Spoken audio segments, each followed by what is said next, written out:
round two of our season awards. The final one that we're going to go with is most improved. I'm up first because I don't want anybody to take my guy. Okay, so see if you guys can guess, and obviously don't shout it out. So in his first season, this guy averaged 9.2 points per game. He was 43% from free, so not bad for a rookie. This season, this guy is averaging 17 points per game, 4 rebounds, 2 assists, and a steal. And he's shooting 42% from free, but he's making 3 of them compared to 1.7 last season. The final clue I will give to you is a quote, and that is, "No one cared who I was until I put on the mask." It's Desmond Bain. It's Desmond Bain from the Grizzlies. Why am I picking him? Because I also picked him in fantasy. How can I not? This season, he's third in scoring for the Grizz, and he took on a massive responsibility when Ja was out. The Grizzlies actually were 9-1 when Morant was out, and they're currently sitting in fourth in the West. So for me, I think he's come on leaps and bounds. He's got an opportunity and he's taken it. Can't wait to see what he does in the playoffs. We are going to go to Hausaski. Alex, you were there. You had the right formula, but you were using the wrong numbers. You're right. It is a Grizzlies player. You're right. He is on his rookie contract. You're right. Someone did pick him up in fantasy. It's Ja Morant.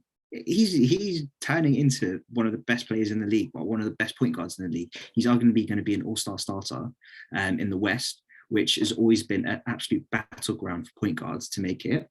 He's averaging 25 points a game. I know it's not as much an improvement as Desmond Bain was, but isn't that what you're supposed to do in your sophomore season? You're supposed to make improvements on your rookie year. And that's also where most improved player becomes a bit of a tricky award to reward them for how much better they were from last year. And the better you get, the harder it is to improve. If that makes sense, it's harder to go from elite. So if it's harder to go from good to elite or from bad compared to going from okay to good.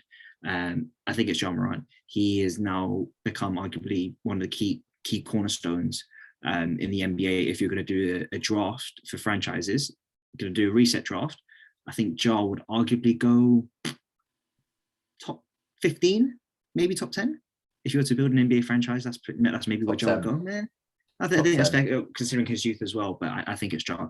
He's just taken such a massive leap, and that team is, again, Grizzlies is a great team to use because they have been so good. But the injuries is a little bit of a concern. So solid pick. We're going to go to Mr. Bray next. He's taking the words out of my mouth. It's Ja. You got the wrong player, Alex, I'm afraid, in my opinion, because he's a bona fide superstar now. Like, he has been doing bits. And I know the Grizzlies did well when he was out. I think that's more to do with the culture of their team than it is with him. I know there was this weird stat that everyone went, "Oh, they're so much better on defense without him," and there's not. They were worst to best with yeah. There's a lot of luck in there, and yeah, he's not an elite defender, fine, but he went last year from shooting 45% from the field and 30% from three to now 49% from the field and 39% from the field. That like from three, sorry. 39% from three. That's big time. That is absolutely big time. Jumped up by 6 points a game. He's jumped up in rebounds by 2. He's 1 assist down because he's shooting more, which is great. I think that's what they need. And he's averaging another half a steal. So he's just made a jump across the board. The turnovers are flat, so it's not like he's hogging the ball. Like, he is just showing the experience now, I think, and is someone that we are gonna see. The main thing, I think, if you redo his draft, look at it now. You take him above Zion. Zion hasn't played. He is the consensus. He should have been number 1 now. And obviously hindsight's 2020, and we do these things all the time, but he's made clear that he's the best player in that draft. Do you know what's interesting? Ja made a jump last year, and we all were like, he's about to turn it on. And then it started to plateau.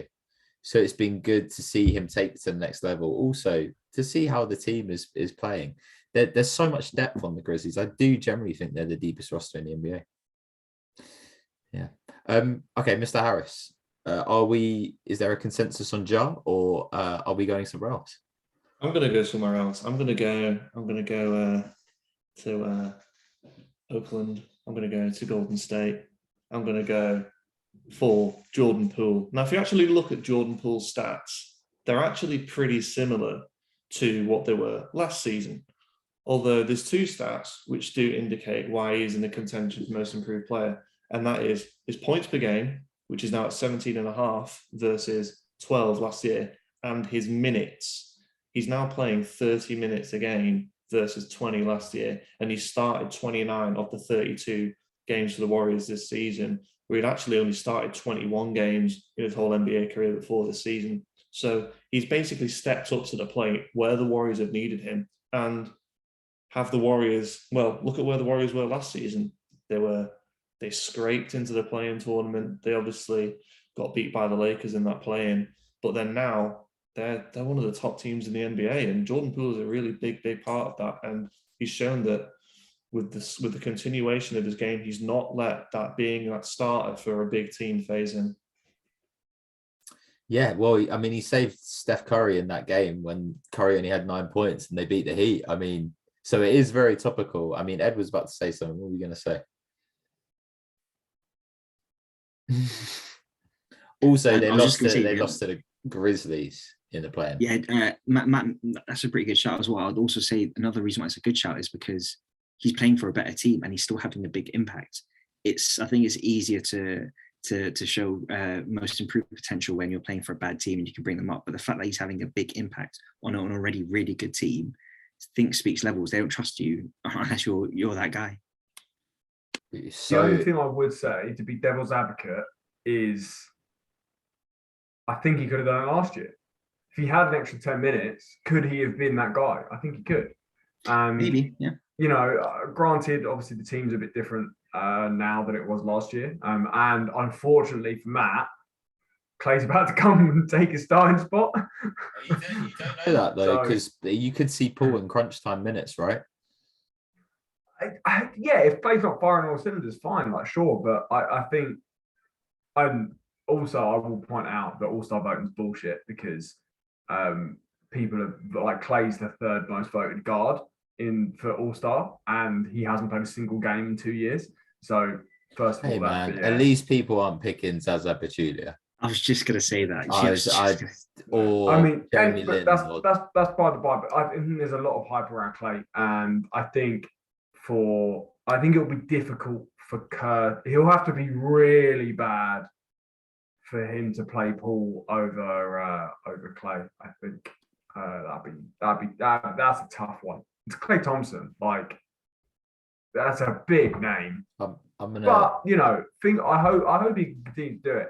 Even if his minutes do drop, though, I think he's probably still his stats are still gonna be better than last year, even if he drops down to 25, down to 22 minutes or whatever it is.